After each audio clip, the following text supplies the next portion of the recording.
We are also learning new details about the Trump transition process, starting with Secretary of State. ExxonMobil CEO Rex Tillerson is reportedly the frontrunner for the job. He has close ties to Russian President Vladimir Putin. Another potential pick, though, is officially out of the running. The Trump transition team put out a statement late this afternoon saying former New York Mayor Rudy Giuliani is no longer under consideration for the job. Giuliani says he will remain in the private sector. CBS News senior political editor Steve Chaggaris joins us now to talk about all this. All right, Steve, so Rudy is officially out. That leaves Tillerson and Romney and a few others on the short list. Who do you think is going to come out on top, and why, if your sources are telling you, do we think that Rudy's out? Well, we know Rudy's out. I mean, Rudy put that statement out along with President-elect Trump, saying that he put his letter of basically removing himself from consideration in on November 29th. So he's been out of the running for a while now. It's interesting because in an interview just after that came out, Giuliani said he put that letter in and it was rejected by people inside the Trump administration or the Trump transition team, and basically they kept his name alive for a few days. But he said, what Rudy said was that he felt things were getting confusing for Trump, and he just felt that removing himself from consideration will help him make up his mind. Now, that was November 29th. We're looking at 10 days or so later, and we're still trying to figure out what direction Trump is going in on this. We have reporting that Mitt Romney and, as you mentioned, Rex Tillerson are at the top of that list, but there are a lot of other names, a lot of other people who've walked through Trump Tower to talk to him about Secretary of State, including Senator Bob Corker, including Admiral James Stavridis, who was there yesterday, who's a Democrat who was talking to him about this, and John Bolton. And so there are the names out there. And so it'll be interesting to see now as we talk to more people inside of the Trump transition team about how this all shakes everything up. And does this really leave it to just two people, Romney and Tillerson, or are some of these others now going to be bigger players in Trump's decision making?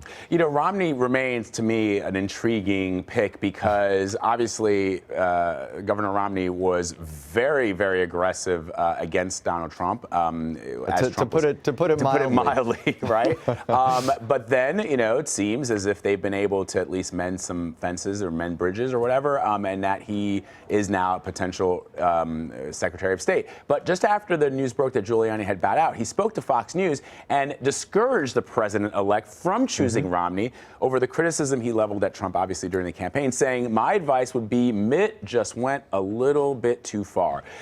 I've seen people on the internet, Trump supporters, saying that they don't want to see Mitt Romney have any kind of role in a Trump administration. How would that go about? How would it look like if he does end up picking Governor Romney? Yeah, I think there's two questions on that. First of all, how are the diehard Trump supporters going to react to that? I mean, you were right, and I wasn't really kidding to put it mildly. Mitt Romney may have been his biggest critic. This guy in March went out there and gave a speech to basically undercut everything that Donald Trump was trying to argue for as a presidential candidate, and basically said he was a phony, he's a fraud, he wasn't even didn't have the temperament to be president. And so he said that in March, continued hammering on that throughout the entire year, was involved, or at least people close to Romney were involved in getting an independent candidate to run as an anti-Trump candidate and try to take votes away from him in places like Utah.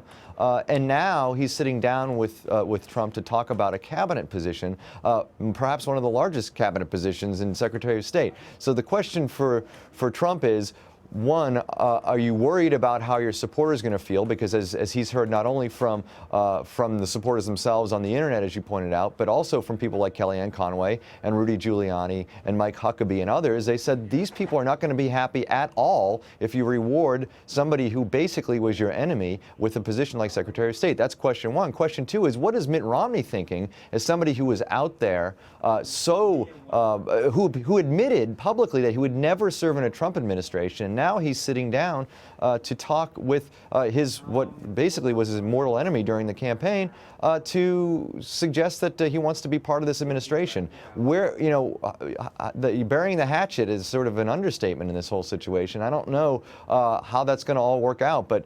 they're good questions for both sides on this, and we haven't heard a lot from Mitt Romney on this, and I'd be fascinated to hear what Romney has to say.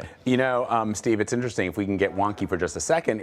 So Governor Romney has, as you point out, come around, and he's having these discussions with the Trump campaign and with Donald Trump himself, and the president-elect is seemingly welcoming him with open arms. Evan McMullin, on the other hand, is somebody who was also very critical of Donald Trump during the campaign, and he is still critical. He penned an op-ed in the New York Times where he said, that Trump represents a threat to the Constitution. He's not backing down, and in that case, Trump is not even mentioning his name, but he talks about him. He just did at a rally recently. Is it that because Mitt Romney has come around, Donald Trump is seen as somebody who can actually reach across the aisle if you come to terms with his ideas and his policies? Or, sort of what's going on there if you just look at the two? Well, it's interesting because you look at who Trump has spoken to and said nice things about since the election. So President Obama, right? A guy that he was out there basically saying he's not American or questioning whether he's an American. Now all of a sudden they're buddy-buddy. He had Al Gore come in to talk about climate change. This is a guy who's on the complete opposite side of the climate change issue as Donald Trump, yet they apparently had a good meeting. Leonardo DiCaprio also on climate change, again on the opposite side. He's bringing people in who have been either enemies politically or are on the opposite side of issues to sit down and meet with him about things. He brought in Michelle Rhee, who worked in Democratic administration in Washington, D.C. on education issues. He brought the Democratic mayor of Washington, D.C. up to meet with him. Rahm Emanuel, the Democratic mayor of Chicago. The list goes on of people who should be on the opposite side of Trump, yet he's sitting down with all these people. So, I think what Trump is trying to show is that he is trying to make an effort to reach across the aisle and meet with folks. The question is, though, can you actually bring a guy like Mitt Romney in who you disagree with on a basic level of personality, of readiness to be president, and expect him to come in and work in your cabinet and listen to you and follow you and your policies? They don't even agree necessarily on all of the same foreign policy ideas. And so, how is that going to work out? The two of them in the same cabinet, in the same administration. It's a very interesting question, and it's more than just the optics of Trump trying to bury the hatchet, I think. Yeah, very fascinating stuff. Steve Chaggaris, as always, we thank you, my friend. Thanks, Vlad.